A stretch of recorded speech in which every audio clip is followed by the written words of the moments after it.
warahmatullahi wabarakatuh.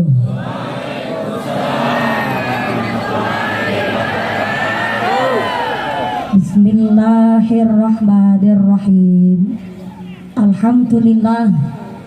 Alhamdulillahi rabbil alamin. Wassalatu wassalamu ala asrafil anbiya'i wal mursalin wa ala alihi wa sahbihi ajma'in. Allahumma salli ala sayyidina Muhammadil fatih lima ughliq wal khatimi lima sabaq nasiril haqqi bil haqq wal hadi ila siratikal mustaqim wa ala alihi haqqa qadrihi wa miqdarihil azim. Amma ba'd. Hadaratal muhtaramin wal mukarramin, para alim, para ulama, para asatid wal ustadzah yang kami hormati dan yang kami muliakan. Wabil akhos kepada keluarga besar, para masyayikh, para ulama, para tokoh agama di Kelurahan Kelampangan yang kami cadong barokah ilmu dan kami cadong barokah doanya. Wabil akhos kepada Bapak Wali Kota Palangkaraya yang dalam hal ini diwakili oleh Bapak Rodiansyah selaku asisten 3 yang kami hormati dan yang kami muliakan. Wabil akhos kepada Forum Komunikasi Pimpinan Kota Palangkaraya, Bapak Kapolresta Kota Palangkaraya, Bapak Dandim 1016 atau yang mewakili yang kami hormati, keluarga besar dari masyarakat Kota Palangkaraya yang kami hormati dan yang kami muliakan. Wabil akhos kepada panjenenganipun Kiai Haji Nurwadianto selaku Kemenak Kota Palangkaraya yang kami hormati dan yang kami muliakan. Wabil akhos kepada Bapak Kejari Kota Palangkaraya yang kami hormati dan yang kami muliakan. Wabil akhos kepada Forum Komunikasi Pimpinan Kecamatan Sabangau. Wabil akhos kepada Bapak Camat Sabangau yang kami hormati dan yang kami muliakan. Bapak Kapolsek dari sektor Kecamatan Sabangau yang kami hormati beserta anggota, keluarga besar dan Ramil dari Koramil Kecamatan Sabangau beserta anggota yang kami hormati dan yang kami muliakan. Wabil akhos kepada keluarga besar aparatur pemerintah Kelurahan Kelampangan. Wabil akhos kepada Ibu Lurah Kelampangan, panjenenganipun Ibu Yunita Martina beserta Bapak dan beserta Ketua Tim Penggerak PKK Kelurahan Kelampangan. Wabil akhos kepada seluruh keluarga besar aparatur pemerintah Kelampangan, Bapak Sedis, Bapak Kadus, Bapak Ketua Kemde, Bapak Ketua BPD, Bapak Kaur, Bapak Kaum, Bapak RW, Bapak RT di Kelurahan Kelampangan yang kami hormati dan yang kami muliakan. Moga-moga berkahnya pangkat menjadikan maslahat dan menambah manfaat. Allahumma. Wabil akhos kepada keluarga besar, masyarakat dan seluruh ketua dan anggota dari Jamiah Kelompok Pengajian Kelurahan Kelampangan. Saya mohon tepuk tangan dulu dong kangge seluruh keluarga besar Panitia Tabligh Akbar Kelurahan Kelampangan. Mudah-mudahan seluruh keluarga besar panitia selalu ditetapkan imannya, ditetapkan Islamnya, ditambahkan ihsannya. Amin Allahumma. Sambal acan merah menggoda. Warga Kelampangan memang orang bertakwa. Wabil akhos kepada seluruh anggota DPR dan calon legislatif yang sedang giat dan aktif berpakaian di tengah bulan purnama ikut pengajian, tapi jangan hanya numpang nama.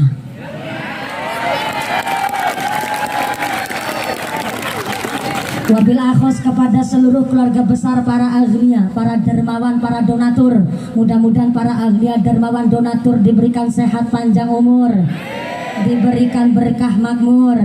Wabil akhos para petani dan pedagang sayur, ibadahnya selalu subur, panen dunia akhiratnya makmur. Amin Allahumma. Wabil akhos kepada seluruh keluarga besar, ketua dan anggota ormas-ormas di Kota Palangkaraya.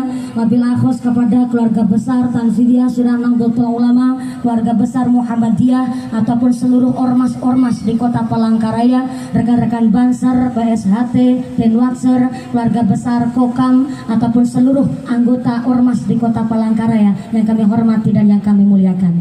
Tak lupa kepada keluarga besar Jamaiyah Maulid Simtuduror yang kami hormati.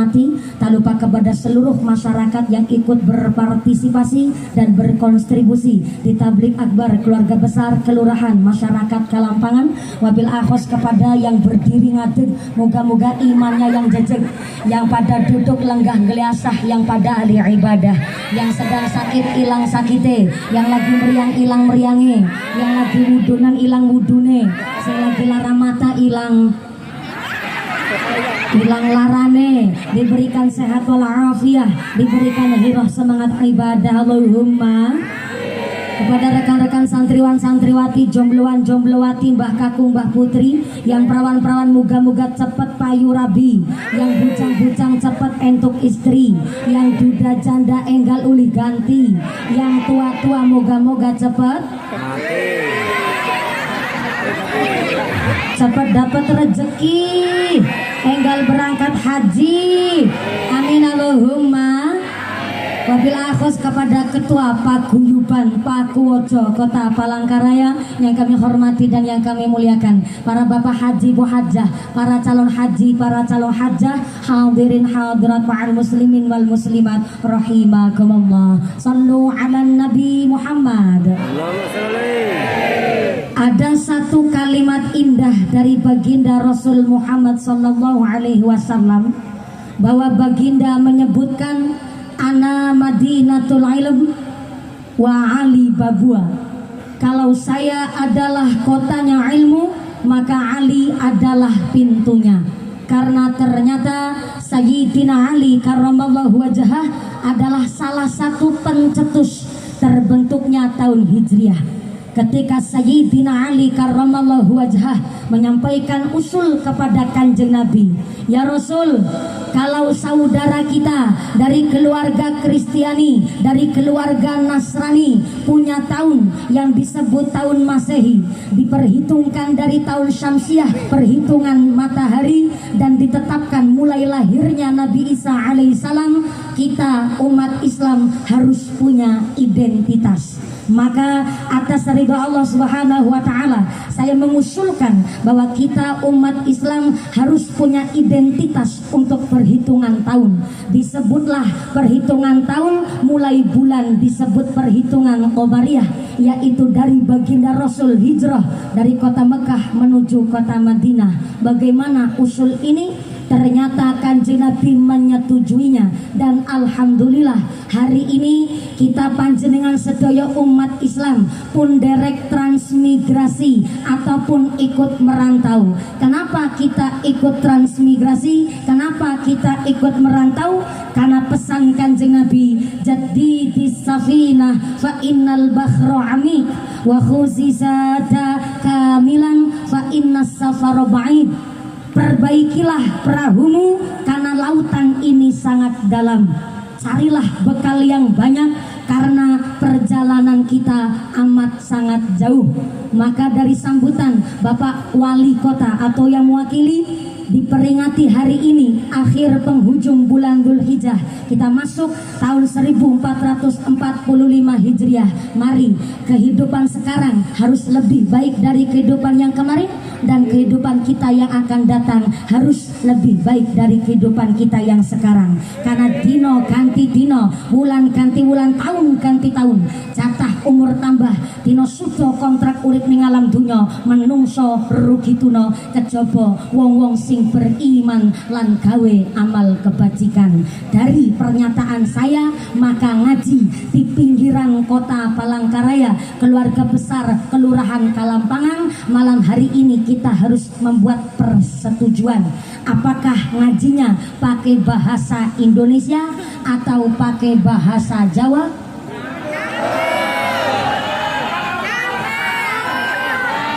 Bahasa Inggris.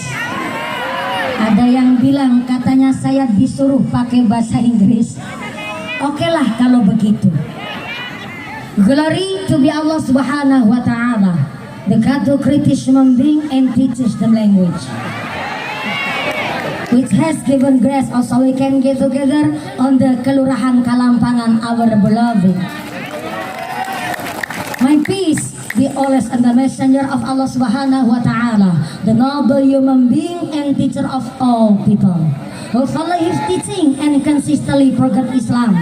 We belong to the followers to get syafaat fi dini fi dunya hatal akhirah. Amin. Amin Allahumma. Amin. Sampean amin amin emang tahu artinya?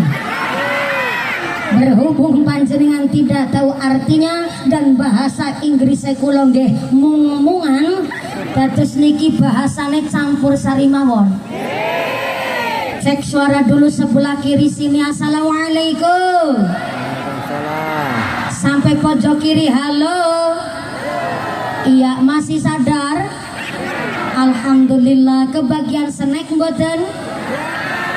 Nggak kebagian. Mulane mangkate sing gasik. Yang ngaji di petengan yang belakang. Assalamualaikum. Ngaji di petengan kudu seneng, soalnya kalau ngantuk ora konangan. Yang sebelah kanan sana. Assalamualaikum.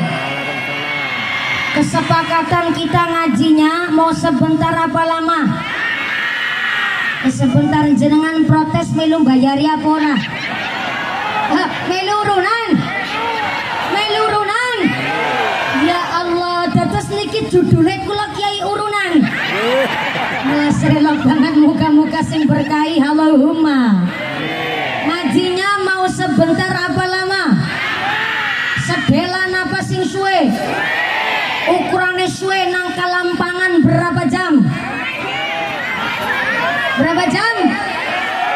Sebentar. Saya naik jam 9 kurang 10 menit. Berarti nanti selesai jam berapa? Jam berapa? Jam 1? Jam 12? Berarti ngajinya 3 jam. Bentar, saya mau cari pembelaan. Pak Prodiansah, asisten 3 Wali Kota Palangkaraya, mohon izin, selama panjenengan menjabat di Kota Palangkaraya, adakah mubalighah ceramah sampai 3 jam? Ada? Ada? Jenengan gak usah jadi tukang kompor. Soalnya asisten 3 jawabannya juga bingung. Bulurah di Kelurahan Kalampangan ada kiai ceramah sampai 3 jam? Ada? Begitu. Senyumnya Bulurah mencurigakan. Ini senyuman belani warga masyarakatnya. Ya udah, saya tanya sama panjenengan yang mau ngaji, ini ada di Kelampangan kiai ceramah sampai 3 jam? Ada? Kiai Sabah? Sabah? Nyong mumpuni ceramah 3 jam. Ulun kalau ngajinya sampai 3 jam itu ngundang apa ngontrak sampai? Mudah-mudahan sampai pun acara tidak ada halangan satu apa. Amin Allahumma. Saya udah 3 hari di keluarga besar Kalimantan Tengah sini. Dan jujur saja, setelah saya sampai di Kelampangan, ketemu karo panitia masyarakat petani dan pedagang sayur, ya Allah, panitiane ireng-ireng kabeh. Ini bukan sedang body shaming, tapi justru wong ireng banyak keunggulannya. Pertama, keunggulannya wong ireng tahan lama. Yang kedua, anti gores, ora gampang lecet. Dan yang ketiga, wong ireng ora gampang luntur. Nangisor lampu ya ireng, lebar kudanan tetap ireng. Tapi yang jadi pedagang, yang jadi petani sayur, jenengan gak usah mikir insecure, karena ternyata Kanjeng Nabi dawuh di dalam hadis hadisnya dijelaskan di dalam kitab namanya kitab I'anatul Talibin juz 2 bahwa afdolul mukasabi az-zura'atu, seutama-utamanya pekerjaan adalah seorang ucap nitok pelit banget sampean. Sebelah kiri benar, saya tak pindah ini. Saya itu agak direwangin Pak, biar gak mikir sendirian. Ulangi. Afdolul mukasabi, seutama-utamanya pekerjaan, az-zura'atu adalah seorang yang kedua seorang pedagang. Padahal Kanjeng Nabi pekerjaannya adalah sebagai saudagar, sebagai seorang pedagang. Tapi dari hadis ini bahwa ternyata Kanjeng Nabi tidak membela pekerjaan sendiri, enggak ndumehaken karo pegaweane piyambake. Nyatane Kanjeng Nabi seorang pedagang, tapi diniatkan dalam rangka mendistribusikan hasil dari pertanian. Maka dijelaskan di dalam kitab I'anatul Talibin, pekerjaan yang nomor pertama, seutama-utamanya profesi adalah seorang petani. Yang kedua seorang pedagang. Yang ketiga seorang tukang atau seorang ahli atau seorang profesi. Dan yang keempat, justru yang terakhir nomor 4 adalah pejabat negara, pelayan pemerintah. Nomor 4 petani nomor 1, camat nomor 4, petani nomor 1, lurah nomor 4, petani nomor, polisi TNI nomor 4, petani nomor, bangga apa bangga? Keren apa keren? Tapi sekeren-kerennya seorang petani, anak-anak zaman kita sekarang ini nggak ada yang cita-citanya kepingin jadi petani. Kenapa anak zaman sekarang enggan menjadi seorang petani? Karena seorang petani pertama harus punya lahan. Yang kedua, ngurus tanah susah, merumate angel, pupuke larang, didol payune.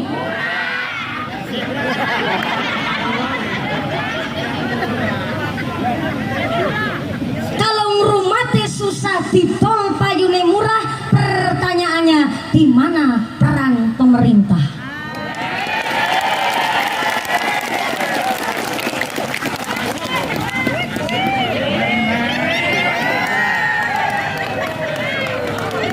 Di negara maju namanya Jepang, antara daging dan sayur justru lebih mahal sayurnya ketimbang dagingnya.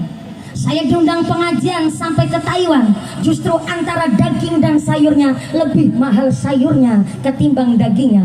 Sampai di Australia ternyata riset pun membuktikan antara daging dan sayurnya lebih mahal sayurnya ketimbang dagingnya. Maka kemarin di Washington DC Amerika Serikat, para petani di sana demo dengan mengatakan bahwa no farmers not a country, bahasa Cilacap asli.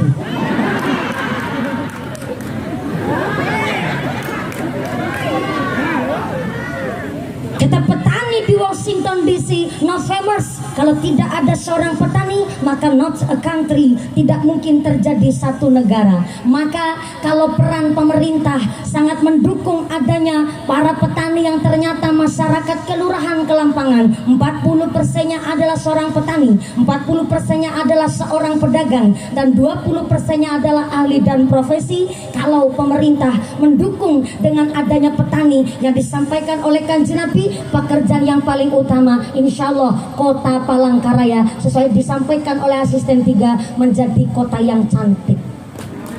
Tepuk tangan dulu dong buat panitianya.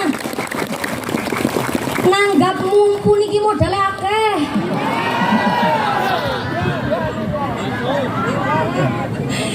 Nggak percaya, hitungan bareng-bareng.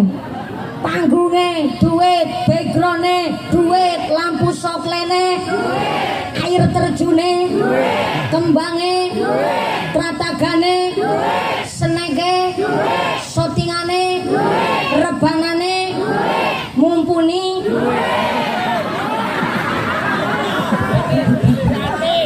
Ake dewek.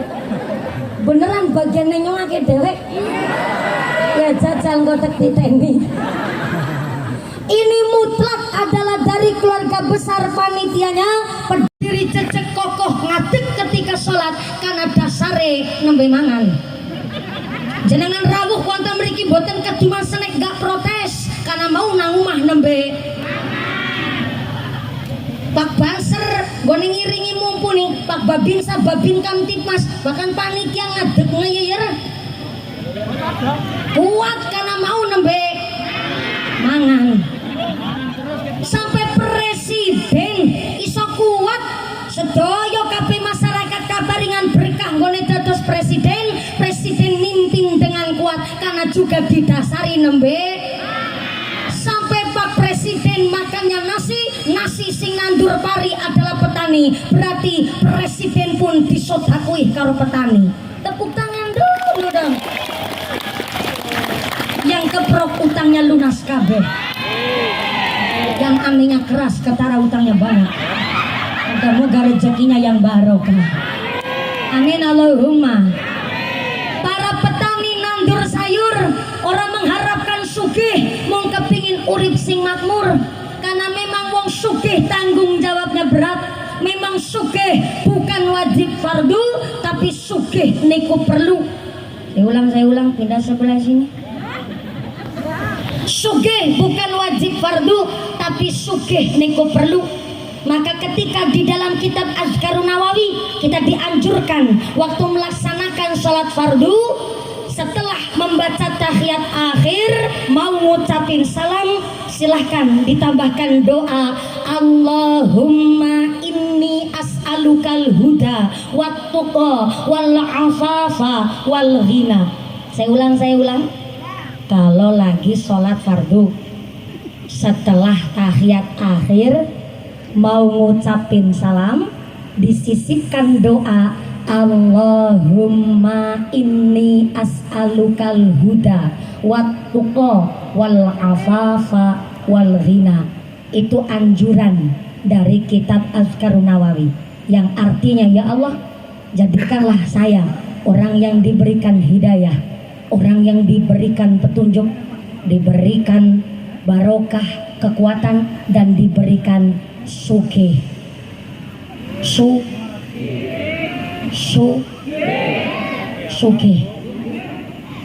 Sugih bukan wajib fardu, tapi sugih niku perlu. Saya ngomong begini langsung dibantah. Mumpuni urip kok kemudunyan temen. Saya mah nggak perlu sugih karena saya perlunya cukup. Gomangan cukup, go ngedekna bocah cukup, go tuku tanah cukup, go nglakoni sholat cukup, go gawe omah cukup, go lunga haji. Itu namanya egosentrik. Ibadah tidak hanya sholat. Kalau ibadah cuma sholat maka namanya egosentrik. Apa itu egosentrik? Ibadah yang hanya individu dengan Tuhannya saja. Maka sugih memang bukan wajib fardu, tapi sugih itu perlu. Ketika omongan saya dibantah sugih yang bagaimana, Kanjeng Nabi yang langsung menjawab, laisal ghina an kasratil ardi walakinnal ghina ghina nafsi. Sugih bukan dari banyaknya harta, bukan dari tingginya jabatan, tapi sugih adalah orang yang paling cukup hatinya, karena wong sing paling tentrem uripe. Maka maaf punten nun sewu, sugih memang bukan wajib fardu, tapi sugih niku perlu. Karena nyatanya wong sugih tandanya lebih, wong sugih tandane luweh. Nek sugih kok luweh, maka tidak hanya untuk diri sendiri, tapi sugih karena luweh bisa nyantuni bocah yatim, sedekah nyantuni anak yatim piatu, anak pembangunan masjid ikut ngerewangin, ada pengajian ikut nombokin, karena sugih tandane luweh. Begitu, saya kaget bentar-bentar dikeprokin. Berasa ngajine kayak lagi ngelepeki doro. Sallu ala Nabi Muhammad. Maka memang kita hidup di dunia ini dalam keadaan kullu mauludin yuladu alal fitrah. Kita datang ke dunia dalam keadaan yang baik, maka ketika kita pulang ke ngarsane Gusti Allah harus dalam keadaan radiyatan mardiyah, harus dalam keadaan yang baik pula. Kita datang ke dunia dalam keadaan selamat, maka kita pulang ke ngarsane Allah. Allah pun menghendaki kita dalam keadaan bin qalbin salim, harus dalam keadaan yang selamat pula. Tapi dari seluruh yang hadir pada malam hari ini sekitar 17.250 setengah. Kenapa ada setengahnya? Karena masih di kandungan. Sampai yang hamil pun ikut hadir pada pengajian hari ini. Kita sama-sama hidup di dunia ini. Ternyata sama-sama sholatnya, sama-sama ibadahnya, sama-sama puasanya, sama-sama sodakonya. Tapi ternyata nanti pada hasil akhir berbeda-beda. Ibarat putra-putri panjenengan yang tadi pagi sudah mulai masuk sekolah. Kemarin setelah menerima rapot, ternyata anak kita sekolahnya sama, gurunya sama, seragamnya sama, pelajarannya sama. Tapi ternyata setelah menerima rapot, ada yang ranking 1, ada yang ranking 2, anak sing ora ranking babar blas ya anak. Ibarat begini, panjenenganipun Bapak Kepala Kemenag punya santri ribuan santri, umpama dari ribuan santri Bapak Kepala Kemenag Kota Palangkaraya, ternyata ada 2 santri kesayangannya Pak Kepala Kemenag. Sebut saja 2 santri kesayangan, namanya Yono dan Miskan. Oh, hahaha. Ini saya cuma ngasih contoh. Jenengan ketawa maksudnya gimana? Oh, ada di sini orangnya? Ya nggak apa-apa, kan santri. Santri itu singkatan, S-nya sanggup, A-nya akan, E-nya neruskan, T-nya tuntunan, RI. RI-nya apa, Bu? Republik Indonesia. Ya bener sih, RI ya Republik Indonesia. Cuma ini lagi menjelaskan singkatan dari santri. S-nya sanggup, A-nya akan, E neruskan, T tuntunan, R itu Rasul Ilahi. Republik Indonesia.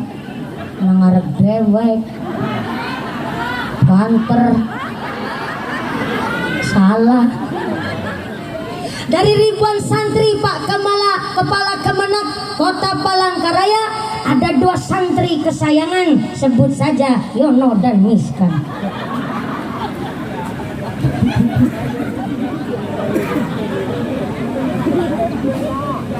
Ternyata dari sekian banyak santrinya Pak Kepala Kemenag, setelah santrinya pada cukup cari ilmu dan ta'alum, ternyata Pak Kepala Kemenag Bapak Kiai Nur bilang kepada santrinya, anak-anakku semua, sampean sudah cukup di dalam ta'alum, silahkan panjenengan pulang ke rumah masing-masing. Tapi titip pesan saya supaya ilmunya barokah, bahwa ternyata miftahul hidayah al ilmul nafi'ah, kuncinya petunjuk adalah ilmu yang manfaat. Maka walaupun sampean sudah pulang ke rumah, langgengaken tetap derek ngaji di masyarakat. Nggih, Kiai Nur sendika dawuh.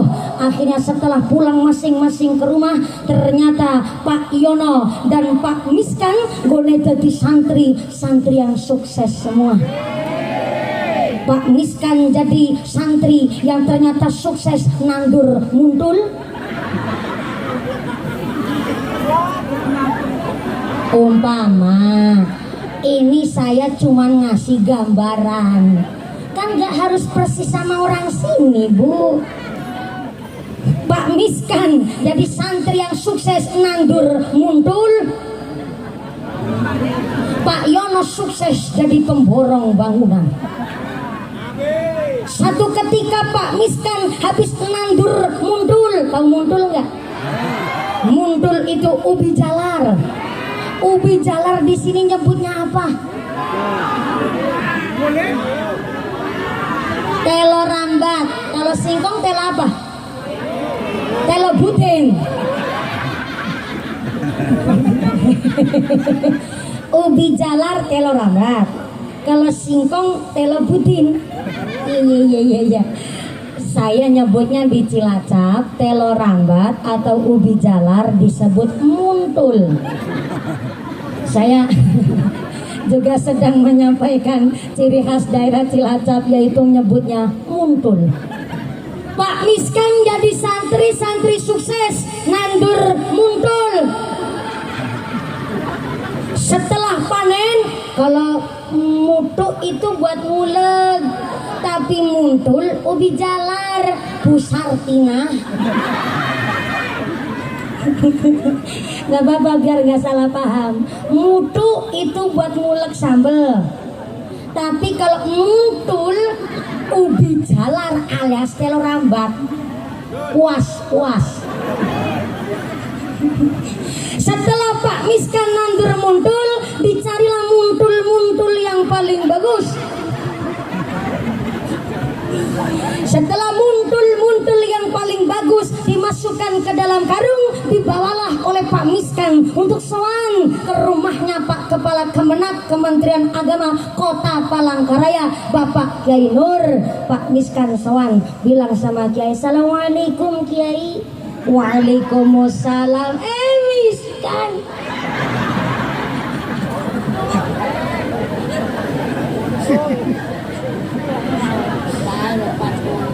ya Allah, Miskan. Barang sampean lulus sekang pedok pesantrenku kene, tambah ganteng ya kan Miskan. Apa sih ki pegawean Miskan? Alhamdulillah Kiai, saniki kula nggih tesi dados santri. Derek langgengaken ngaji niki alhamdulillah Kiai nembe panen muntul. Niki wonten muntul sekarung. Bok mau dibikin kolak sama santri, monggo Kiai. Ya matur nuwun ya Miskan, ngrepoti temen. Akhirnya ngobrol.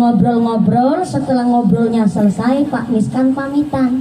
"Kiai, mohon izin saya mau pamit pulang." Kukupen bali Miskan. Nyontek ngomong bisik karo biunge bocah. Ayang embet, di dapur ada makanan apa ya? Tuh, santri kesayangan kita si Miskan soan bawa muntul sekarung. Kasihan kalau pulangnya lenggang kangkung. Apa ya Bu di dapur? Tolonglah bawakan si Miskan oleh-oleh.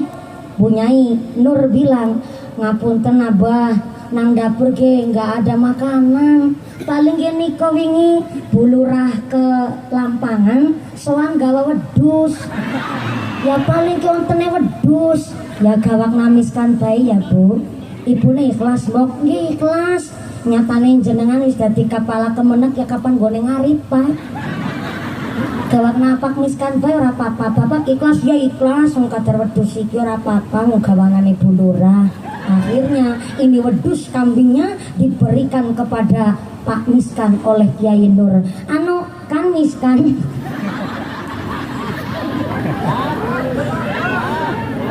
aku melas karo sliramu bareng dadi santri ke uripmu prihatin temen ya Miskan. Ana wedus ngana godhog dirumati nggo modal sampean jadi seorang santri tetep langgengkan ngaji walaupun sampean mung tak paringi wedhus jumlahe siji. Matur nuwun Kiai Nur. Lah kok ngrepoti ora kan Miskan, nyong ikhlas merga nyong tresna karo kowe. Matur nuwun nggih Kiai. Wah seneng banget Pak Miskan. Sampai pulang nyong nyangking wedhus. Soalnya apa? Untungnya luar biasa gede. Mangkat gawakmun. Kurang kompak ulang ya. Mangkat gawak bali gawak. Enak. Pindah sebelah sini dulu.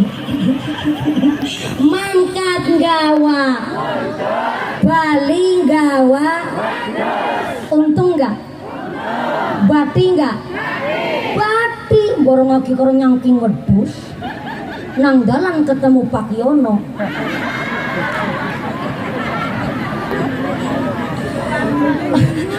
Pak Yono lagi nyopiri truk gawa split. Gawa aspal. Ketemu anak Pak Miskan nyangking wedhus. Pak Yono berhenti dulu, ditanyailah si Pak Miskan oleh Pak Yono. Kan, Miskan, nembetan pasar kewan apa? Pasar kewan? Enggak Pak Yono, saya nyangking wedhus ini bukan dari pasar kewan. Saya habis sowan dari guru kita. Ternyata Kiai Nur, guru kita adalah orang yang sangat betul-betul memperhatikan kemakmuran santrinya. Orang saya ini berangkat sowan bawa muntul, pulangnya dikasih oleh-oleh wedhus. Pak Yono langsung hitung, mangkat gawa wedhus muntul bali gawa. Namanya pemborong kan pinter ngitung. Buatinya ke temen ya. Angger miskan mangkat sowan gawa muntul uli oleh wedhus ki kudu melu sowan ki. Gone sowan ki kudu sing luwih akeh ben uli luwih gedhe. Akhirnya Pak Yono langsung pulang ke rumah, bawalah mobil pick up belanja nanggone toko sembako. Mobil pick up sini nyebutnya apa Bu? Dalam pick up. Pak Yono beli sembako semobil pick up, di bawah berangkat sowan ke rumahnya Kiai Nur. Sambil di jalan nyetirin mobil pickup isi sembako ngitung, mangkat gawa muntul bali gawa. Apa maning aku ki gawa sembako sepickup mesti uli-uli lebih gede ki. Di kawasan lah maring gone Pak Kiai Nur. Assalamualaikum Kiai. Waalaikumsalam. Yono.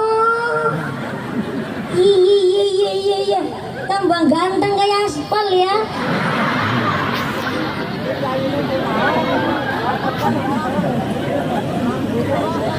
Anapa ge Pak Yono?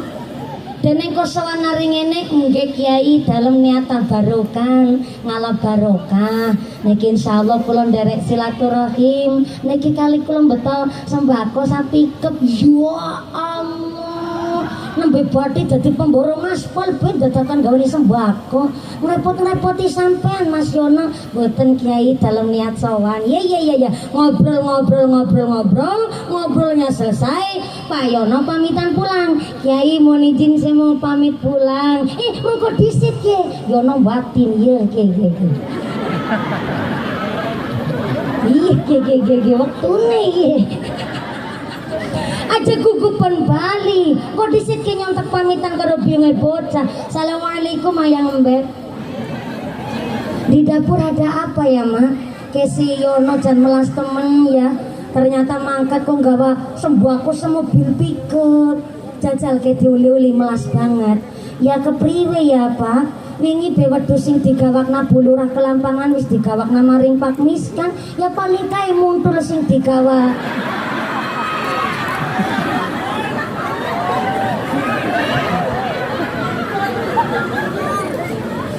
Paling kae muntul sing wingi digawa nang Miskan. Ya paling anane kae ya wis lah digawakna bae lah. Langsung gawa sembako sepikep kon malah bali-baline kosong. Kowe ikhlas mbok maya ikhlas Pak engko termuntul. Dibawakanlah ke Pak Yono mangkat gawa sembako sak mobil. Baline gawa ulang. Mangkat gawa sembako sak baline gawa. Rugi enggak? Rugi. Wong para balik modal malah Bu. Tapi ternyata ini gambaran kita. Niki cuman buat gambaran Pak Miskan Pak Yono. Nggih Pak Miskan karo Pak Yono bulurah termasuk nggih salah satu pencetus pengajian hari ini sesarengan seluruh panitia masyarakat Kelampangan. Dadi nek aku ngomong Pak Yono karo Pak Miskan mbok dipotong amplop ini. Ini sekedar gambaran bahwa kita sama-sama hidup di dunia, sama-sama sholatnya, sama-sama puasanya, sama-sama sodakohnya, sama-sama baca sholawatnya, tapi nanti di penghujung hidup kita hasilnya akan berbeda-beda. Kayak Pak Miskan Koro Pak Yono, pada sewane, pada silaturahimnya, tapi setelah pulang beda-beda oleh-olehnya. Karena apa? Tergantung dari niatnya. Maka sampai detik hari ini ternyata ruh-ruh, arwah-arwah di dalam kubur tiap hari berdoa kepada Gusti Allah. Menurut kitab Tanwirul Qulub, ternyata ruh yang berdoa di alam kubur sampai detik hari ini terucaplah Allahumma ja'al ahli min ahlil ibadah. Tiap hari ruh di dalam kubur doa seperti itu kepada Gusti Allah. Allahumma ja'al ahli, ya Allah, jadikanlah anak keturunan saya min ahlil ibadah, menjadi keturunan yang pada rajin ibadah. Tapi anehnya ketika jenazah di dalam kubur doa seperti itu kepada Gusti Allah, masih ada saja ahli waris, keluarga, sanak sedulur yang masih hidup berangkat ziarah ke kuburan kok malah takon nomor togel. Nggak habis fikri saya. Nggak pikir. Malah datang ke kuburan sambil tanya, "Bah, nomornya pira, Bah?" Malah takon nomor. Kita yang masih hidup berdoa, ketika kita yang masih hidup berdoa, ternyata ada kesempatan diijabah oleh Gusti Allah, dan setiap doa kita mendapatkan ganjaran pahala dari Allah. Bedanya sama mayit yang walaupun tiap hari di dalam kubur berdoa, ada kesempatan diijabah oleh Gusti Allah, tapi doanya tidak mendapatkan ganjaran dan pahala. Maka kenapa saya menyampaikan ini? Maaf, dalam pengajian hari ini tadi disebutkan oleh Bapak Asisten 3 pidato sambutan dari Wali Kota Palangkaraya, bahwa pengajian hari ini dari saya, mudah-mudahan keluarga masyarakat Kelampangan mampu betul-betul berdikari untuk ibadah sesarengan, dan kita beribadah di dunia ini, kita sebagai orang tua tidak ada tujuan apapun kecuali ingin mempunyai anak yang soleh dan solehah.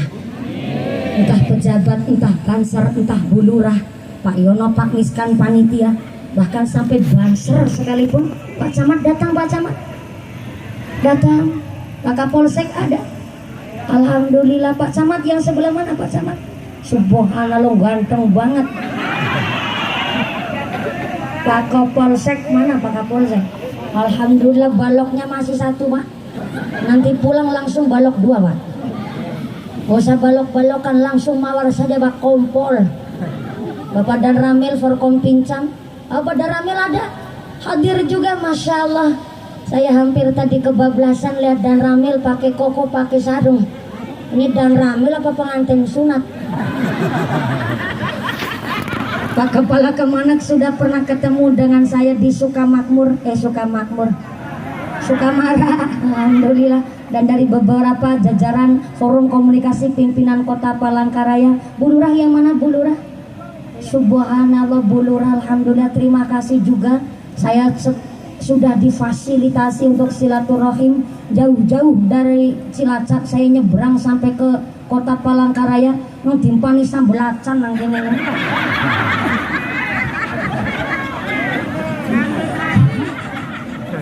Sambelacan karo iwak patin bakar. Alhamdulillah tetap nang kene bersyukur si dimpani nang kene. Terima kasih Bu Lurah, dan alhamdulillah dari seluruh keluarga besar masyarakat di desa kelurahan Kelampangan. Sebelum saya lanjutkan, ini banyak grup rebana dari tadi sudah menantikan tenora ditabuh-tabuh. Ya, nungguin ditabuh ya Pak ya. Nungguin ditabuh ya Bu ya. Ya wis yo selawatan dhisik nyambut gawe.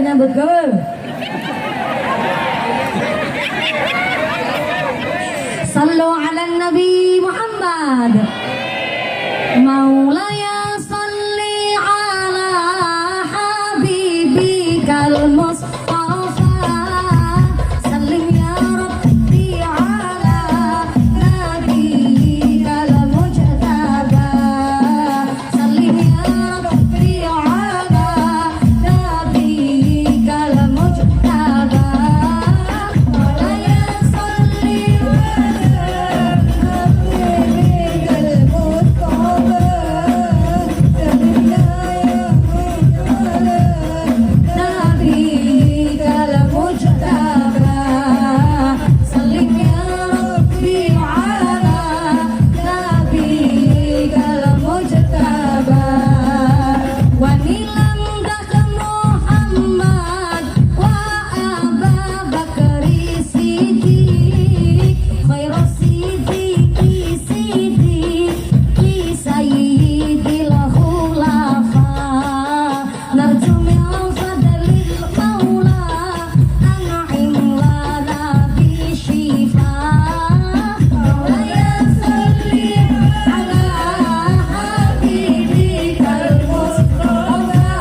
ala Nabi Muhammad. Alhamdulillah. Ini grup rebana, namanya grup rebana apa? Asyifa dan Gema Solawat dari Kelampangan. Ya Allah, jawabnya yang belakang katanya dari tadi. Ya emang bener sih. Wong bener durung mesti pinter, wong pinter durung mesti bener. Yuk arep paring ngendi? Mari ngarep. Ya bener, tapi kan gawe mangkel. Ini grup rebana saking pundi, saking griyo. Ya bener juga, tapi gawe enak jawabannya. Grup rebana dari mana? Dari tadi. Ternyata dari Kelampangan. Ini kan alhamdulillah santri ya. Santri tapi mandan tua sedikit.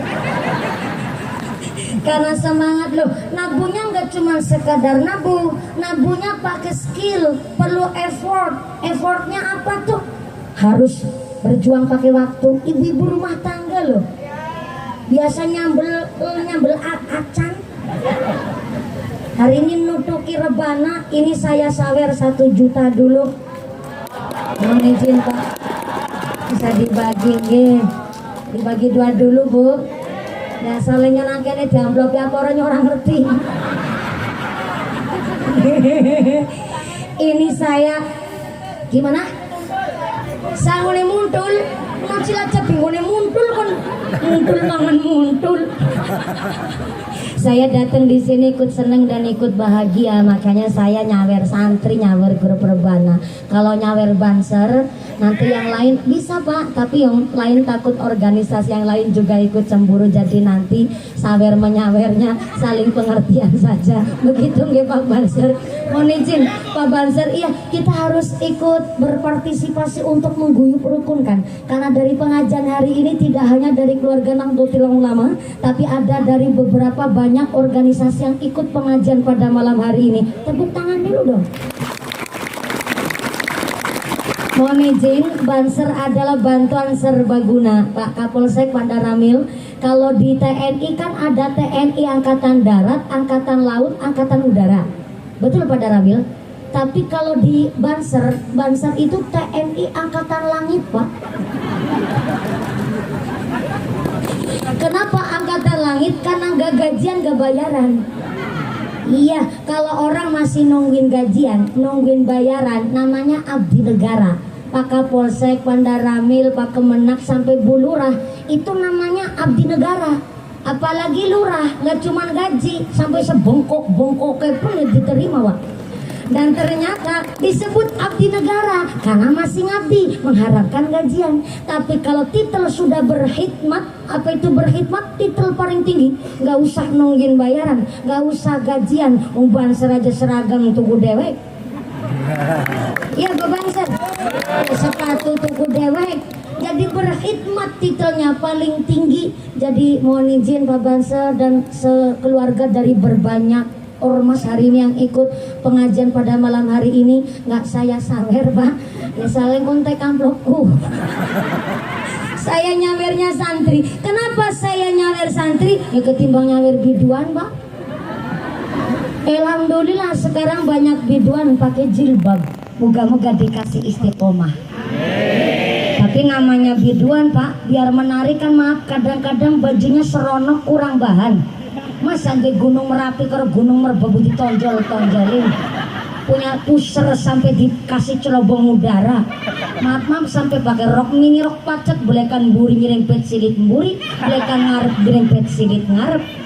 Udah begitu naik motor metatrak, kan jadi SMS. Maaf silit yang meletek separuh. Cara berpakaiannya kalah sama buah di pasar Kelampangan. Buah di pasar Kelampangan pada kelambenan Bu. Buah di pasar Kelampangan pada pakai baju cara Cilacap kelambenan, apel kelambenan, pir kelambenan, jeruk kelambenan, jambu kristal kelambenan, buah belimbing kelambenan. Tadi saya masuk ke kelurahan Kelampangan, saya lihat anak gori cecek ketewel mangka pada jaketan.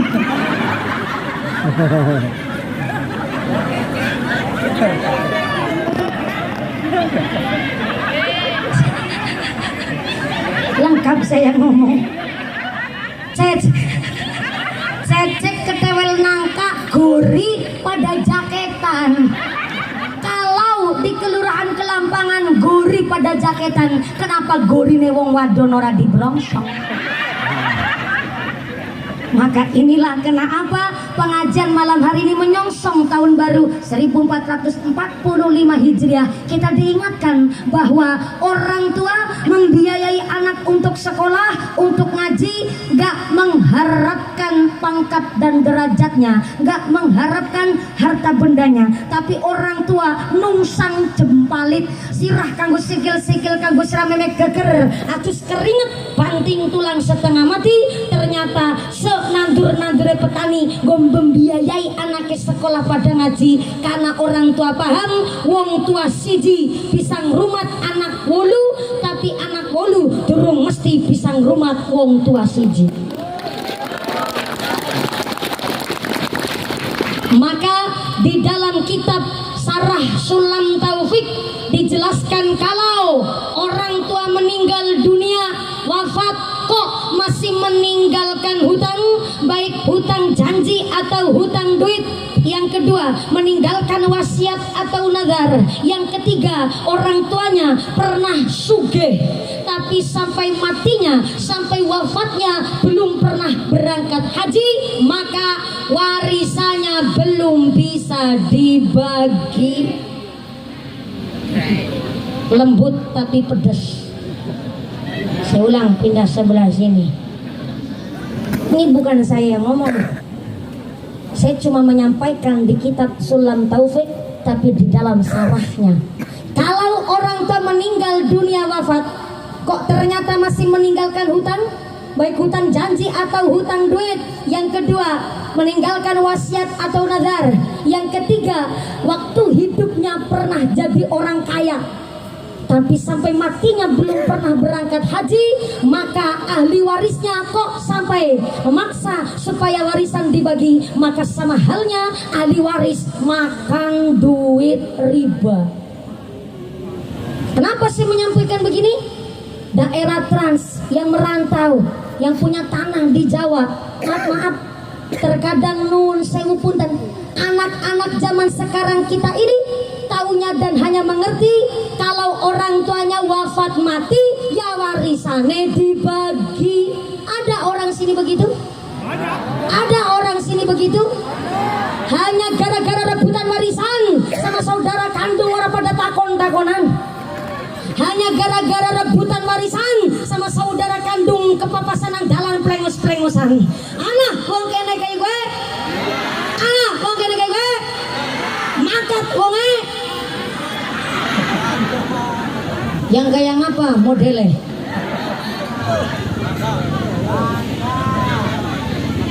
Berat memang tanggung jawab jadi wong sugih.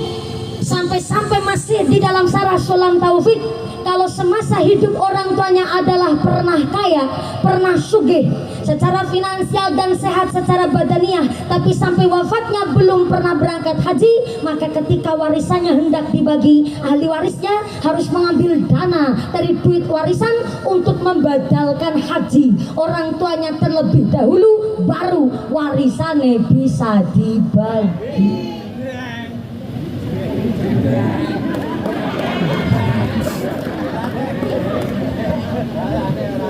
Soalnya maaf Pak, terkadang ada orang tua wafat bukan ninggalin warisan tapi malah ninggal utang. Kenapa ninggal utang? Ada orang tua yang mau minta duit sama anaknya, khawatir dipelorokin nang anak mantu. Mau minta duit sama anaknya, khawatir merusuhi usahanya anak, sehingga terkadang lebih baik nembung utang sama orang lain, nembung utang sama tetangga. Maka inilah kenapa menurut Sayyidina Umar bin Khattab radhiyallahu anhu mengatakan ada tasyakuran, bukan tasyakuran, kenduri. Kenduri itu adalah amal jariah yang diadakan oleh sang ahli waris untuk nyambung si alam barzah ini, para jenazah, supaya dipun paringi kenikmatan di dalam kuburnya.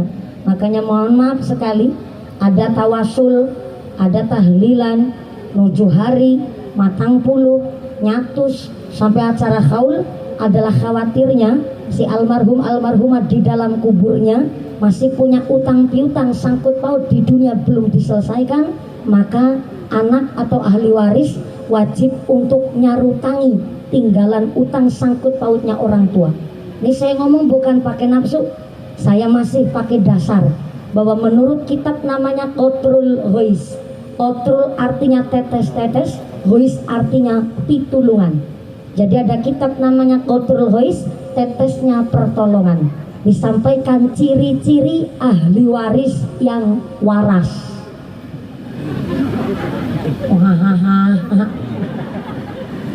Ini saya lagi mode serius ibu. Saya ulang. Ciri-ciri anak yang soleh solihah alias ahli waris yang waras. Karena banyak zaman sekarang ahli waris gak waras. Siapa ahli waris gak waras? Hanya mau menerima warisan, tapi masalah utang piutang sangkut pautnya almarhum almarhumah gak mau ngelunasin. Ini disebut ahli waris orang waras. Makanya ahli waris yang waras pertama mau nyambung tali silaturahimnya orang tua. Yang kedua mau nyarutangin utang piutangnya orang tua. Dan yang ketiga mau melanjutkan amal solehnya orang tua. Maka di dalam kitab I'anatul Thalibin kita diingatkan, mati nggak bawa sepeser pun harta. Dianjurkan kita dibungkus pakai kain kafan yang paling murah harganya. Sebelah kiri. Assalamualaikum. Masih sadar apa? Alhamdulillah. Ngajinya sampai jam 1 subuh. Bapak-bapak kuat? Ngaji sampai jam 1 subuh. Bapaknya kuat? Ibu-ibu sanggup? Wah, ibunya sanggup, bapaknya kuat, saya nggak ikutan. Nafsi kalau begitu. Bercanda. Mudah-mudahan sampai pun acara tidak ada halangan satu apa, membawa manfaat masalah barokah. Amin Allahumma. Mohon izin Pak, kalau di tanah Jawa ada mayit sudah di liang lahat, jenazahnya sudah dimiringkan ke barat, ke kiblat. Barat sebelah mana barat? Ke sebelah sana. Iya. Lor sebelah mana lor? Ke sana. Sana. Oh ya Allah, ibu-ibu lagi sibuk kipasan. Saya tanya, lor sebelah mana? Astonya tangannya nggak mau ngacung. Saya tanya, utara lor sebelah mana? Jawabnya cuma begini.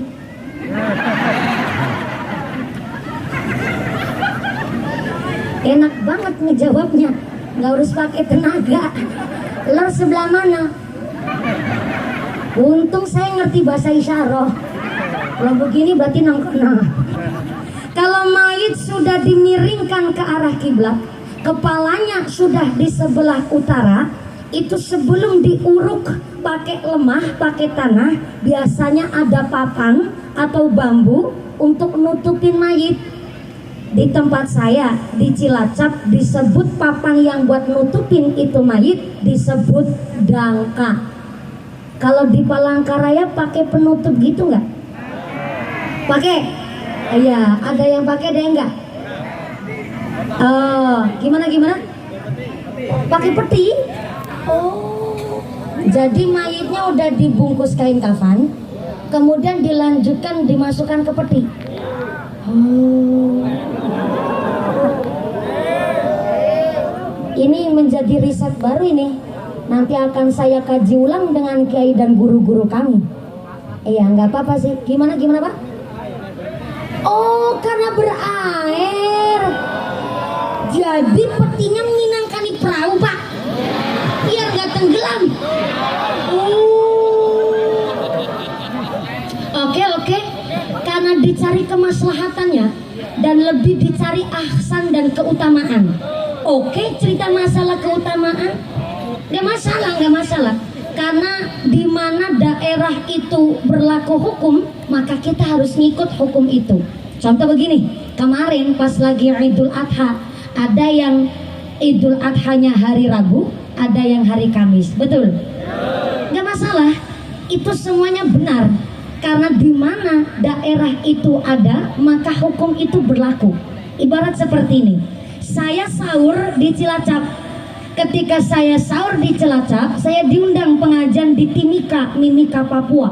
Dan ketika saya di Timika, Papua, ternyata perbedaan jam itu sekitar 2 jam. Maka seumpama saya sahur di Cilacap dan ternyata saya sampai di Papua pas wayah buka, maka walaupun saya puasanya nggak full 12 atau 14 jam biasanya Pak, 12 jam.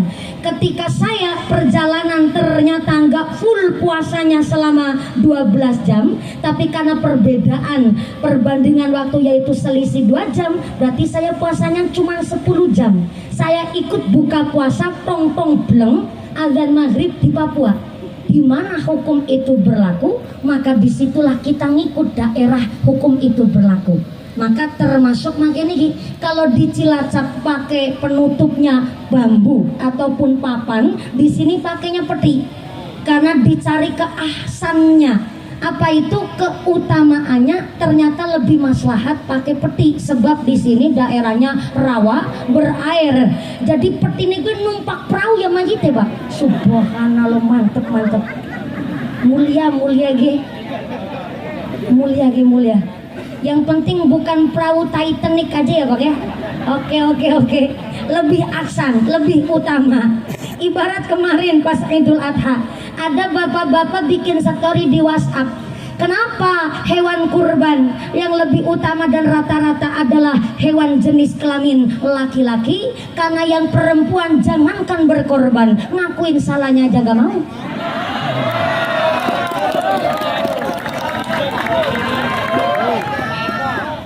Nggak usah bangga ya jadi wong lanang.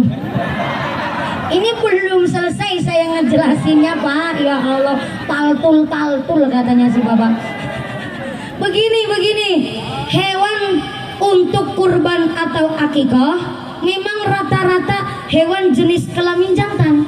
Tapi bukan berarti yang jenis kelamin betina atau perempuan gak bisa dikorbankan ya. Sorry, hello Bapak, ini salah ngundang kiai, soalnya ini saya dari partai perwadonan Pak.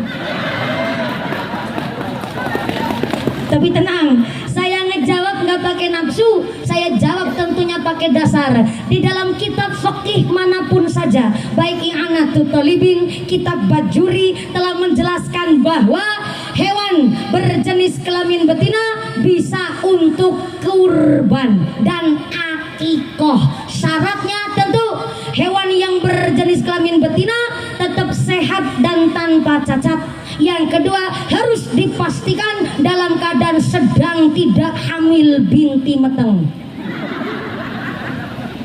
Nah, berhubung bakul hewan tidak siap alat USG, loh ini kan kudu detail Ibu. Mudah-mudahan walaupun sedikit ada ilmu fikih ini. Berhubung yang namanya pedagang hewan nggak siap alat USG, nggak bisa tuh buat nengokin si sapi atau kambing dalam keadaan matang atau tidak, kecuali ayam binti pitik. Kalau pitik dicari lagi matang atau tidak kan bisa didulep.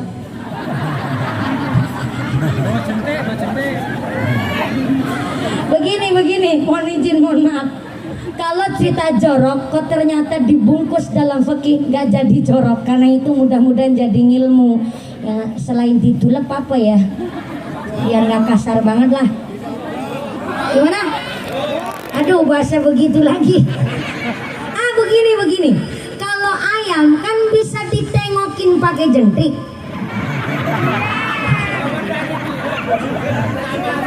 Malah lebih vulgar ya Pak. Ngomong nyaris, pokoknya begitulah. Namanya ayam lagi mau bertelur atau tidak kan bisa ditengokin pakai jentik tuh.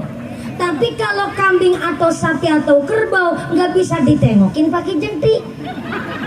Jadi memang kudu pakai alat USG. Berhubung bakul hewan nggak siap alat USG, maka biasanya sang pembeli cuma tanya, bakul hewan ini kambing atau sapinya kira-kira lagi keadaan matang atau enggak? Insya Allah saya pastikan ini kambing tidak dalam keadaan matang, karena sudah saya pisah antara kambing lanang dan kambing wadon.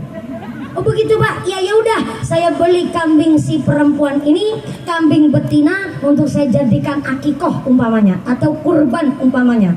Ternyata ketika disembelih, pas dibuka pas wetenge, jebule anak cempene. Cempe itu anak kambing Bu. Ternyata ada anak kambingnya di dalam perut. Maka bagaimana hukum akikoh dan kurbannya? Tetap sah atas nama ketidaktahuan. Maka hewan berjenis kelamin betina tetap bisa dikorbankan, tapi lebih ahsannya, lebih utamanya adalah yang berjenis kelamin jantan. Karena khawatirnya gara-gara samar-samar ketidaktahuan, malah khawatirnya antuk ke kurban kita di setengah-setengah. Jadi Pak, bukan berarti wong wadon gak mau berkorban. Bisa berkorban, cuma repot dan merepotkan. Namanya wong wadon. Ini saya bukan woman gak support woman itu enggak, tapi saya menyadari secara ilmu riset keilmuan psikis menyebutkan bahwa wong lanang 86% mikirnya pakai logika, tapi wong wadon 86% mikirnya pakai rasa. Tapi bukan berarti wong wadon 86% mikirnya pakai rasa, logikanya nggak jalan. Tidak. Justru wong wadon rata-rata cerdas, lembut secara pikiran hatinya. Kalau suaminya lagi nyambut gawe, lagi dodol, lagi bakulan, lagi nang kantor, ngelirik wong wadon lia, istri di rumah kerasa. Pakainya insting. Jadi kalau wong lanang secara ilmu psikis 86% mikirnya pakai logika, maka rata-rata laki-laki kalau marah jengkel biasanya diem. Jadi kalau ada laki-laki marah kok cerewet, itu perlu dipertanyakan kelanangannya. Puas.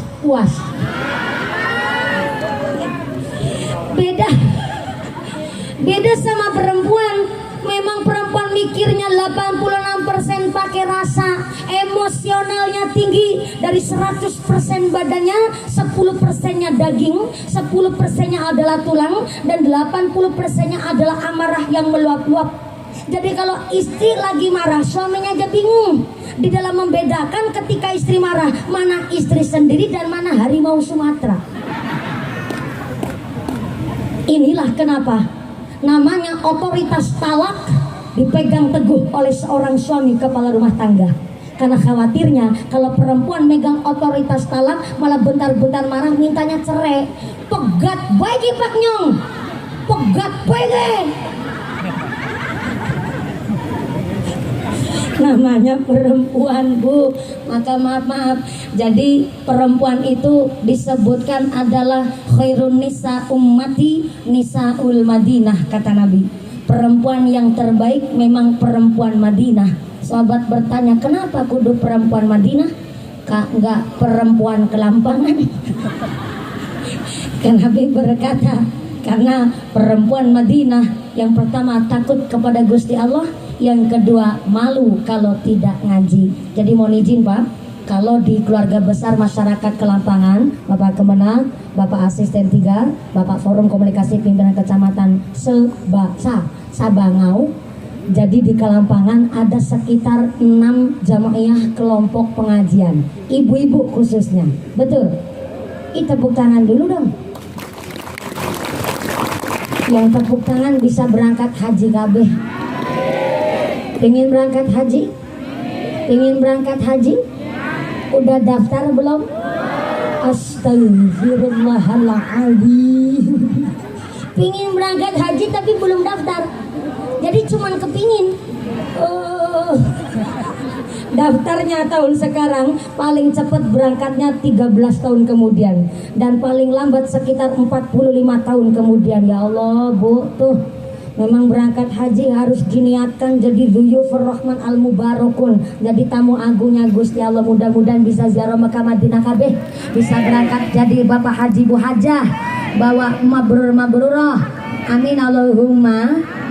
Ada sekitar 6-8 kelompok jamiah ibu-ibu di Kelurahan Kelampangan. Seorang suami mengizinkan istrinya untuk ikut ngaji, maaf, wong wadon pinter bukan untuk minterin suaminya. Istri ngaji bukan untuk maaf wani bantah sama suami, tidak. Karena perempuan harus ngerti agama. Khawatirnya seorang kepala rumah tangga, seorang suami yang diharapkan untuk menjadi teladan, tapi maaf, ilmu agamanya kurang.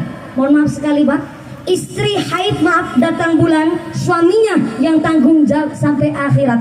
Habis melahirkan, kok ternyata istri nggak tahu apa itu mandi wiladah. Mandi wiladah adalah mandinya seorang perempuan yang baru melahirkan. Kok ternyata dia nggak tahu cara mandi wiladah, suaminya yang tanggung jawab sampai akhirat. Bahkan masalah ngurusin tali pusar ari-arinya anak sendiri adalah tanggung jawab mutlak seorang kepala rumah tangga.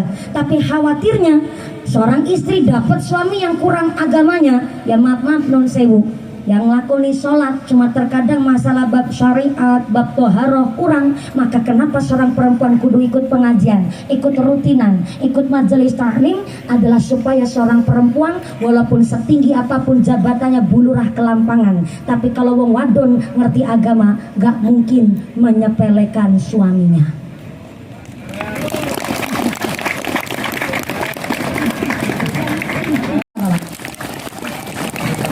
Kenapa ibu rumah tangga wanita karir? Bayangkan, sibuknya ibu rumah tangga ngungkuli presiden, cerdasnya ngungkuli insinyur. Karena dari pagi sampai ke pagi lagi, dari tidur mapan tidur lagi, tiap hari isinya pegawaian. Toh. Saya ulang. Perempuan ibu rumah tangga dari tidur sampai ke tidur lagi, tiap hari isinya pegawaian.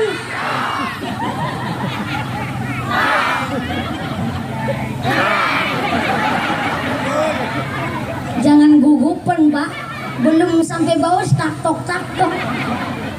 Kenapa dari tidur ke tidur lagi sini pegawai? Ya Allah, namanya ibu rumah tangga. Kami lebar subuh, wis rika-rika tungang ngopeni bocah asa-asa bergerabang ngumbai pakaian bocah sekolah, bareng kesal saya begini gelem melumah. Itu masih punya suami, sibuknya udah ngungkuli presiden, apalagi yang janda. Orang kuat dikuat nak, bawa gas LPG kecil, bawa muntul sekarung kuat, dan dani gendeng bocor pinter, kesambel meledek ke syurip.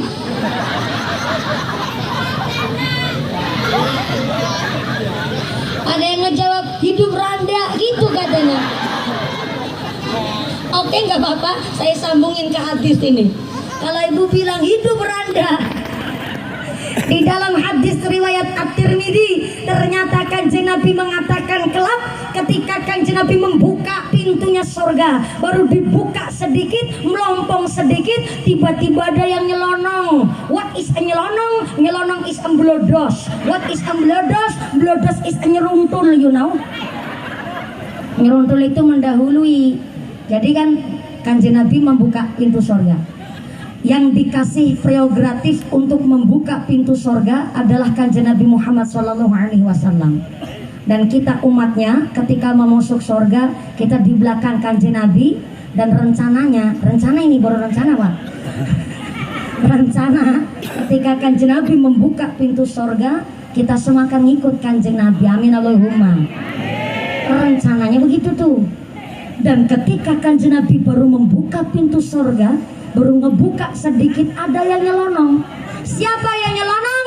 Yang nyelonong seorang ibu rumah tangga yang pipinya kehitam-hitaman, tangannya kapalnya kasar kayak parutan kelapa. Yaitu seorang ibu rumah tangga yang naik motor ritingnya kanan belok ke kiri.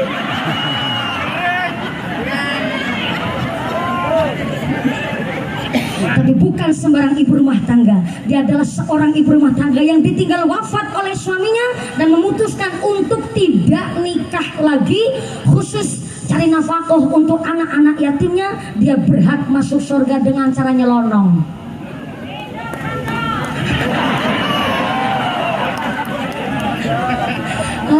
Ya.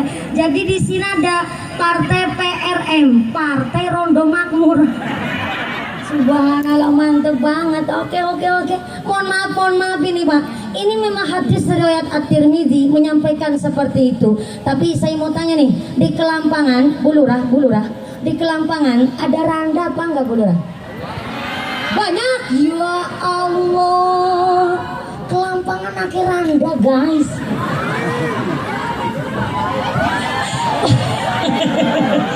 Ya Allah, ternyata grup rebana juga banyak randa.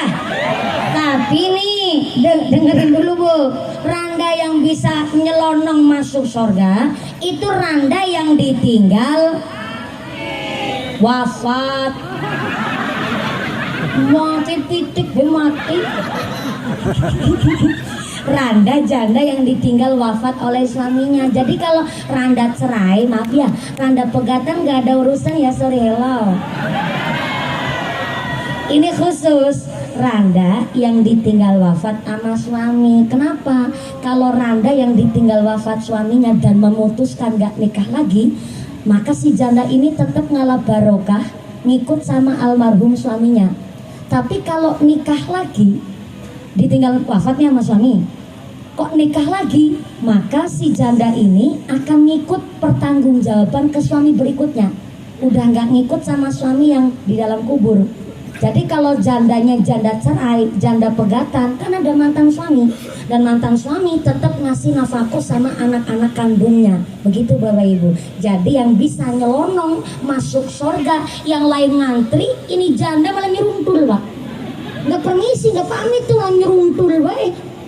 Dan ternyata janda yang ditinggal wafat suaminya dan memutuskan tidak nikah lagi, boleh sambil kipas-kipas, ya Allah, liane ngantri kok dewek nyeruntul ya.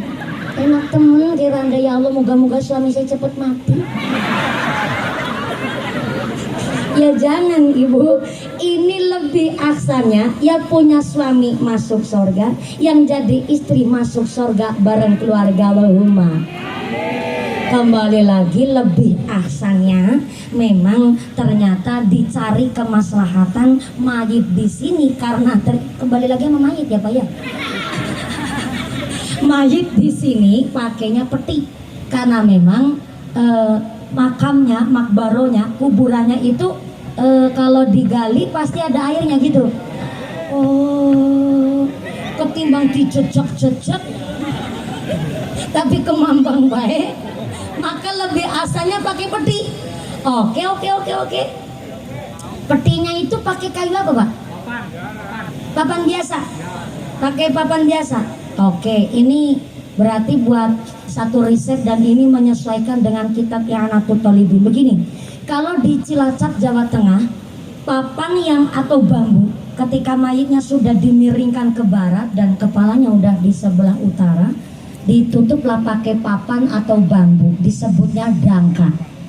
Umpama nih buat gambaran, ada mayit yang ditutup pakai 13 papan, udah full ketutup semua tuh mayit. Tapi ada satu kasus, mayit udah disiapin 13 papan, tapi ternyata ditutup baru 12 papan, udah full ketutup semua. Siap 13, lah 12 udah full ketutup, berarti lebih satu. Terkadang di masyarakat daerah Jawa Tengah, papan yang lebih nomor 13 ini disendehkan ikut ke kubur ketika si mayit ini dikubur tanah.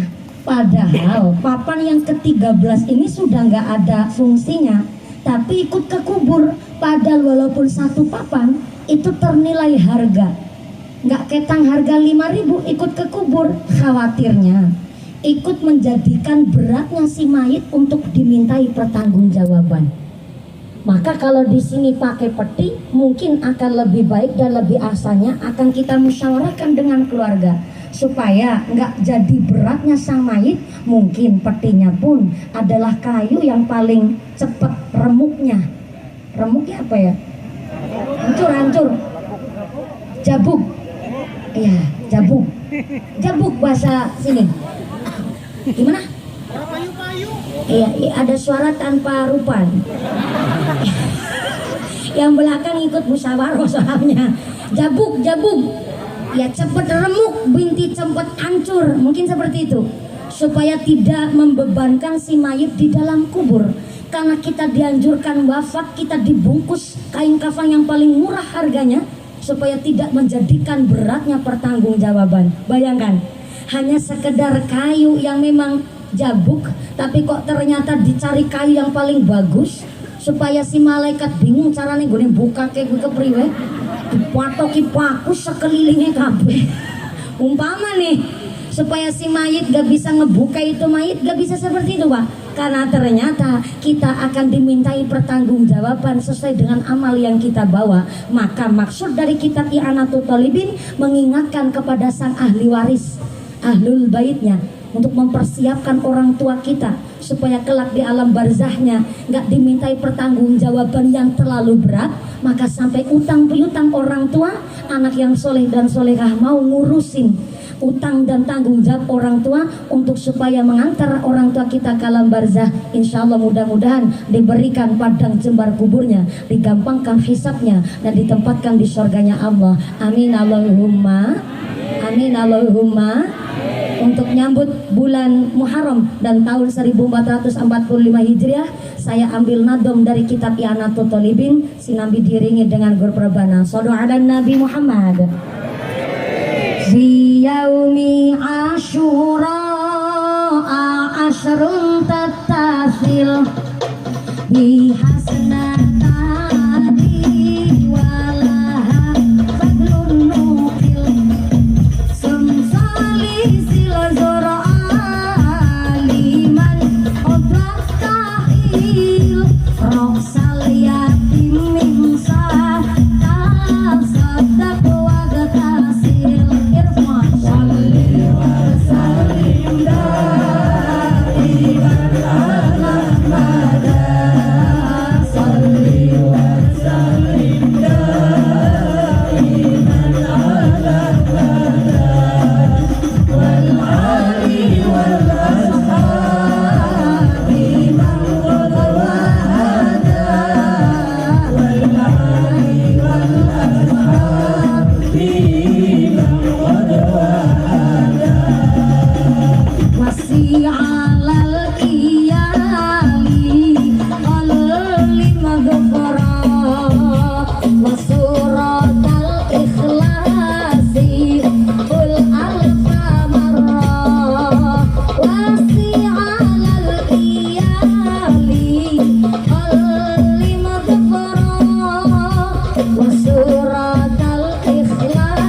Muhammad.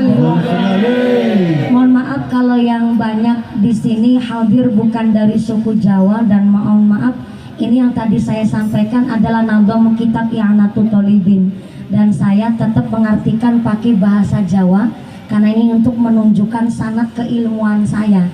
Sanad keilmuan saya ceramah karena nggak bisa saya rubah dengan bahasa saya sendiri, karena ini bahasanya kitab dan ngaji saya di pondok pesantren sudah seperti itu. Jadi mohon maaf, walaupun demikian tetap saya sampaikan pakai bahasa Indonesia untuk menjelentrehkan.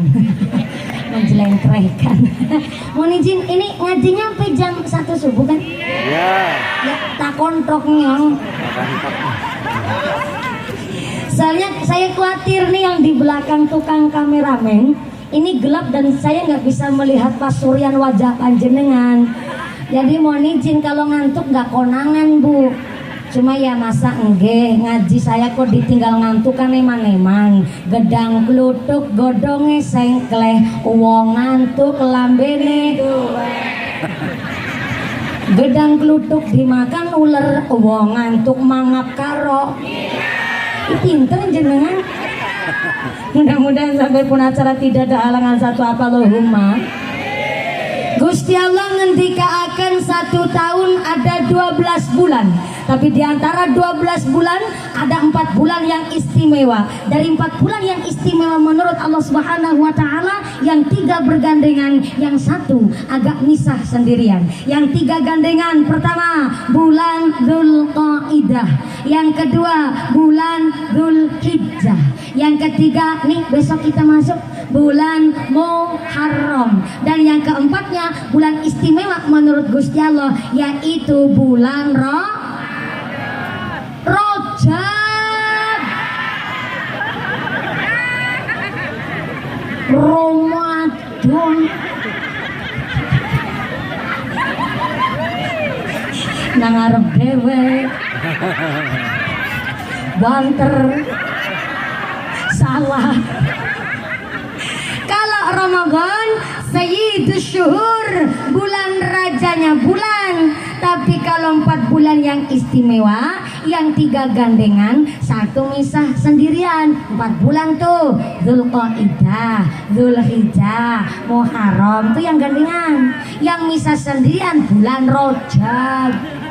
Ramadan. Begini kok maksa ngaji sampai jam 1 subuh. Nambah ucap robos kebablasan. Mohon izin, Bu Lurah Kelampangan. Di Kelampangan Bu Lurah, kalau ngucap bilang Rajab itu Rajab apa Rejab? Gimana? Rejab. Pantesannya ngomong Rajab apa madon. Muharram adalah salah satu bulan yang istimewa menurut Allah Subhanahu wa taala. Istimewanya persis di tanggal 10 Muharram, yaitu disebut Asyaratun, tanggal ke-10-nya bulan Muharram, karena ternyata di hari Asyura terjadilah langit bumi saisine oleh Gusti Allah dicipta setengahnya adalah di tanggal 10 Muharram, dan banyak kejadian sejarah penting di dalam Islam terjadi pada tanggal 10 Muharram. Saking istimewanya hari Asyura disebut Asyaratun. Maaf nih, orang Jawa biasanya kebablasan ngarani bulan Muharram jarene bulan Syura. Sebenarnya bulannya bulan Muharram, cuma di dalam bulan Muharram ada hari Asyura. Akhirnya kebablasan dan kebiasaan orang Jawa nyebutnya bulan Syura. Ibarat bulan Ramadan, bulannya bulan Ramadan, tapi di dalamnya bulan Ramadan kita umat Islam wajib melakoni puasa. Akhirnya kebiasaan orang Jawa ngucapnya jare bulan Ramadan, bulan puasa. Jadi ya bulan ini bulan Muharram, cuma di dalam bulan Muharram ada hari Asyura. Akhirnya kebiasaan ngucapnya bulan Syura. Jadi bulannya bulan Muharram, tapi di tanggal 10-nya ada hari Asyura. Di antaranya di tanggal 10 Muharram adalah terjadi banyak peristiwa penting. Gusti Allah nyipta gunung di hari Asyura tanggal 10 Muharram. Gusti Allah menciptakan laut pada tanggal 10 Muharram. Dan Gusti Allah menciptakan langit juga di hari Asyura tanggal 10 Muharram. Maka kenapa di hari Asyura kula panjenengan dianjurkan untuk ngelakonin puasa. Man shoma yaumal asyura aminal muharrami aqallahu ta'ala sawaba asyrati alafi hajin. Menurut kitab Tanbihul Ghafilin bahwa kita dianjurkan berpuasa pada tanggal 10 Muharram dengan iman yang sesungguhnya, maka pahalanya bagaikan berangkat haji ping 10.000 kali, guys. Pak Banser belum berangkat haji tapi udah puasa tanggal 10 Muharram, tentunya pakai iman sing sak temene, iman yang sesungguhnya, pahalanya bagaikan berangkat haji ping 10.000. Ya Allah. Habis puasa Ngasuro, Mbah Kakung pakai peci. Tahu peci nggak, Bu? Songkok-songkok. Cara orang sini apa? Habis puasa Ngasuro, Mbah Kakung pakai kopiah haji warna putih. Tetangga terus ngeledek, "Wah, lu ngaka jiwurung nganggo kupluk putih." Akhirnya Mbah Kakung jawab, "Oh, bocah maning ora pada pengertian. Mulane dadi wong sing seneng ngaji. Dadi apa-apa ngerti. Nyong ki nganggo kopiah haji ora sembarangan. Nang wis ngaji nang kitab Tanbihul Ghafilin. Subhanallah. Wong garis tua kaya gue. Nyekel bewis ora kenceng, kempole rasane manteng. Mangkat ngaji be mangkate keri dewek, jane mangkate gasik tapi nggone tekan paling akhir. Gara-garane nang omah nganggo katrok angel banget dinggo. Bisane nggone nganggo katrok angel dinggo. Lah wong anu katrok kan bolongan siji nggo siki loro. Pantesan keserimpung bae. Mulane nyong nganggo kopiah haji, saya wis dijelasna sapa wonge puasa tanggal 10 Muharram. Pahalane kaya dene lunga haji kaping 10.000. Laku ge wis puasa Ngasura, sake sirahe nyong nganggo kupluk haji. Malah kopiah hajiku lagi kurang sirah. Maksudnya gimana, Mbak? Lah, sing lunga kaji kan pahalane sing puasa Ngasura pahalane kaya dene lunga kaji ping 10.000. Lah nyang wis puasa Ngasura, sirahku nganggo kopiah, tapi kan kopiah haji nembe siji. Berarti malah lagi kurang 9.999 kopiah. Ya halo Muharram ge. Lane besok, Bu. Halo. Tiru-tiru jadi wong tambah kesel ngomongnya kayak gitu. Padahal cuma ikutan melaku kayak gedok, Bu. Kempole kenceng. Apa manis itu betulan, Bu? Wa man wa'amir hudunakis fil khalqi, barang siapa dipanjangkan umurnya dikurangi nikmatnya. Rambut putih wayai mulih, meripat labur cedak kubur, untuk ompong enggal ngerong. Tapi yang muda yang gak usah GR. Banyak orang masih muda ijik-ijik bok mati pirang-pirang. Karena apa? Fa idza jaa ajalluhum la yastakhiruna sa'atan wa la yastaqdimun. Kalau sudah datang ajal maka tidak bisa diundur, tidak bisa dimajukan walaupun hanya sesaat. Mati datanya tidak disangka, tidak terduga. Bisa panjenengan duluan, mumpuni belakangan, bisa? Atau saya belakang jenengan duluan, monggo silakan. Ikhlas, saya ikhlas. Namanya mati sertifikat renang ora kanggo. Halo. Kalau udah mati, Pak, sertifikat renang ora kanggo. Tuh, anaknya putranya Pak Ridwan Kamil, putranya Pak Gubernur Jawa Barat almarhum Emeril punya sertifikat renang. Tapi nyatanya kalau udah memang punya sertifikat sertifikat renang. Nggak cuman bisa, tapi mampu berenang. Kalau orang sudah mampu berenang, nggak cuman hanya menyelamatkan diri sendiri. Kalau ada orang tenggelam, mampu dan tahu cara SOP pertolongan kepada orang tenggelam. Tapi nyatanya kalau udah mati, sertifikat renang orang kanggo. Nyatanya putranya Pak Gubernur Jawa Barat Pak Ridwan Kamil almarhum Emeril sedo wafat dengan keadaan syahid akhirat, yaitu dengan keadaan tenggelam. Sertifikat renang ora kanggo, apalagi panjenengan yang cuma sertifikat vaksin.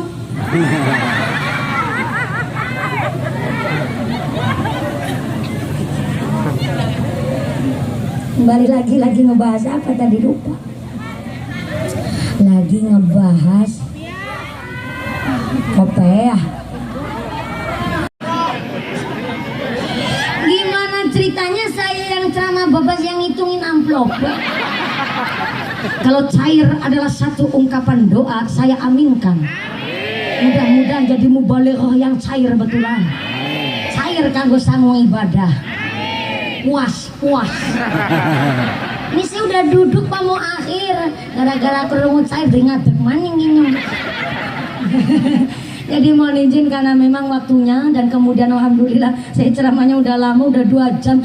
Jarang gue balik ceramah sampai 2 jam gue. Pantes bayaranku paling larang. Bercanda lagi. Ngapunten. Tidak ada maksud saya ceramah, tidak ada niat saya tausiah, tapi niat saya adalah belajar. Mohon sekedik informasi, saya sampai hari ini masih tercatat sebagai seorang santri, dan materi yang saya sampaikan semuanya pakai dasar dan tidak melenceng dari adanya kitab. Pramila non sewu sanget, kalau putra-putri panjang yang sedang di pondok pesantren, silakan titipkan ke pondok pesantren yang sangat ilmunya jelas. Anda harus bertanya, kiainya siapa, pengasuhnya siapa, dari zuriyah keturunan kiai siapa, boleh Anda bertanya. Supaya apa? Tidak melenceng dari sanad keilmuan, dan akhirnya ada yang bertanggung jawab atas ilmu kita. Sedikit lagi informasi, pengumuman dari akhirat. Barang siapa berangkat ngaji belum dipimpin doa gugupan Bali, maka suaminya nikah lagi.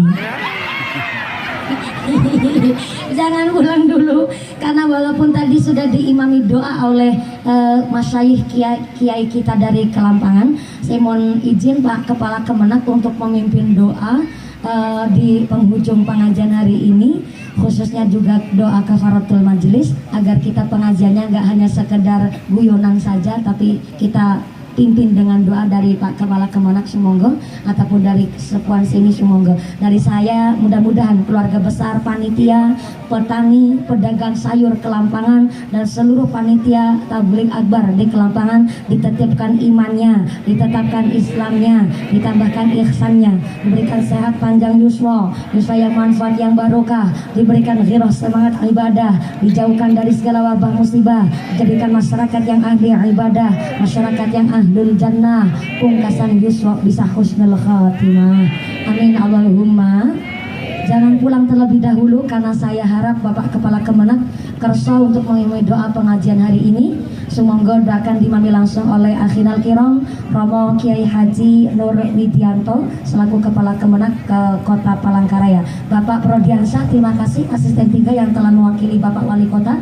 Terima kasih Forum Komunikasi Pimpinan Kecamatan Sabangau, Bapak Camat. Terima kasih Bapak Kapolsek, Bapak Danramil, dan Bapak Ibu Lurah se-Kecamatan Sabangau. Khususnya Ibu Lurah, terima kasih telah mensupport kami keluarga besar panitia Kelampangan. Dan Bapak Ibu sekalian, mudah-mudahan setelah doa usaha yang dipimpin oleh Bapak Kepala Kemenak, panjenengan pulang dengan tidak ada halangan satu apa, bisa bertemu lagi di lain majelis. Amin Allahumma. Segala kekurangan mohon maaf yang sebesar-besarnya. Usikum wa nafsi bitaqwallah. Wassalamualaikum warahmatullahi wabarakatuh.